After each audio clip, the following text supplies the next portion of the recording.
ఓ దిక్కు 11 నెలల పాలనలో అన్ని తీర్ల ప్రగతి సాధించినము, అన్ని తీర్ల అభివృద్ధిని రాకెట్ స్పీడ్తో రయ్యిన దూసుకుపోయేటట్టు చేసినాము అనుకుంటా ఏడ వెనక తగ్గకుండా ఎలివేషన్లు ఇచ్చుకొని కాంగ్రెస్ వాళ్ళు విజయోత్సవాలు చేసుకుంటుంటే, ఇంకో దిక్కు ఏ ఒక్క పాయింట్ ఇడిచి పెట్టకుండా ఏం పొడిచి పారేసిరని సంబరాలు అనుకుంటా కార్పాటలు జోరు మీద ఫైర్ అవుతున్నారు. ఆ ముచ్చట మీదనే మాజీ మంత్రి హరీష్ రావు ఎక్స్ లో రాసుకొచ్చిండి. అలా విజయోత్సవాలు కాదు అపజయోత్సవాలు చేసుకోవాలి మీరు. అన్ని వర్గాలను సక్సెస్ఫుల్ గా మోసం చేసింది కాంగ్రెస్ పార్టీ అనుకుంటా ఇండియన్ కాంగ్రెస్ పార్టీని సీఎం రేవంత్ రెడ్డిని ట్యాగ్ చేసి అరుచుకున్నాడు గట్టిగానే. 10 నెలల రాష్ట్రాన్ని 10 ఏళ్ళ వెనుక తీసుకుపోయారు. వరంగల్ డిక్లరేషన్ పేరు మీద ఇచ్చిన హామీలు నెరవేర్చినందుకు వరంగల్ వేదికగా పబ్లిక్ క్షమాపణలు చెప్పాలి. మీరు చెయ్యని పనుల నుంచి పబ్లిక్ నజర్ మల్పేతందుకు విజయోత్సవాలు చేసుకున్న సిగ్గుచేటు. ఏం సాధించిరని సంబరాలు? 2 లక్షల రుణమాఫీ ఇంకా పురాగానే లేదు. రైతులు కౌలు రైతులకు ఇస్తాన 15,000 భరోసా దిక్కే లేదు. ఉపాధి హామీ రైతు కూలీలకు ఏడాదికి ఇస్తాన 15,000 ఇయనే లేదు. 10 రకాల పంటలకు ఇస్తామన్న బోనస్ బోగస్ చేసిరు. అయ్యాల ఇదే వరంగల్ మీరు ఇచ్చిన 9 హామీల ఏ ఒక్కటి అమలు చేయలేదు. ఇందుకే నా వరంగల్ విజయోత్సవ సభ రేవంత్ రెడ్డి మీ 10 నెలల పాలన రాష్ట్రాభివృద్ధి 10 ఏళ్ల వెనక్కు పోయింది.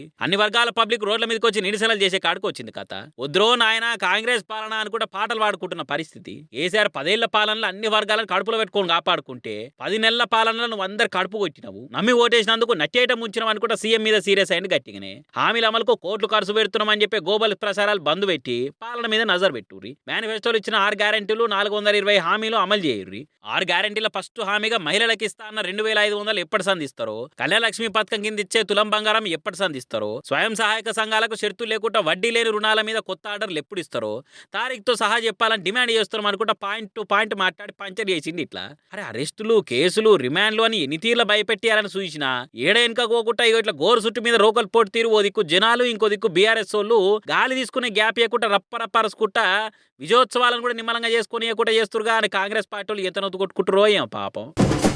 లగచర్ల కాడైన లడాయి అంతా ప్రతిపక్ష పార్టీ బీఆర్ఎస్ఏ చేపించింది అనుకుంటా కయ్యాను కార్ పార్టీ ఖాతాలేసే ముచ్చట ముంగడేసుకుంది కదా కాంగ్రెస్ పార్టీ. దాంతో డబుల్ కోపంతో హ్యాండ్ పార్టీని అరుచుకోబట్టింది బీఆర్ఎస్. ఇంకో దిక్కు లగచర్రలు ఏమైతుందో అరుచుకొని వచ్చిన సామాజిక కార్యకర్తలను కూడా ఓనియకుండా చేస్తున్న వరకలా ఇంకింత గరమైతుర్రు. నిజ నిర్ధారణ కోసం లగచర్లకు పోయిన సామాజిక కార్యకర్తల్ని పోలీసులు అడ్డం పడప్పుడు దుర్మార్గం అనుకుంటా ఎక్స్లో రాసుకొచ్చిండు మాజీ మంత్రి హరీష్ రావు. పీఓడబ్ల్యూ లీడర్ సంధ్య ఇంకా కడమ మహిళా సభ్యుల మీద సర్కార్ నిరంకుశ తీరును ఖండిస్తున్నాము. రేవంత్ రెడ్డి గారు ఇదేనా మీరు చెప్పిన 7వ హామీ అయిన ప్రజాస్వామ్య పాలన? కంచెలు ఆంక్షలు నిర్బంధాలు లేని పాలన అంటిరి.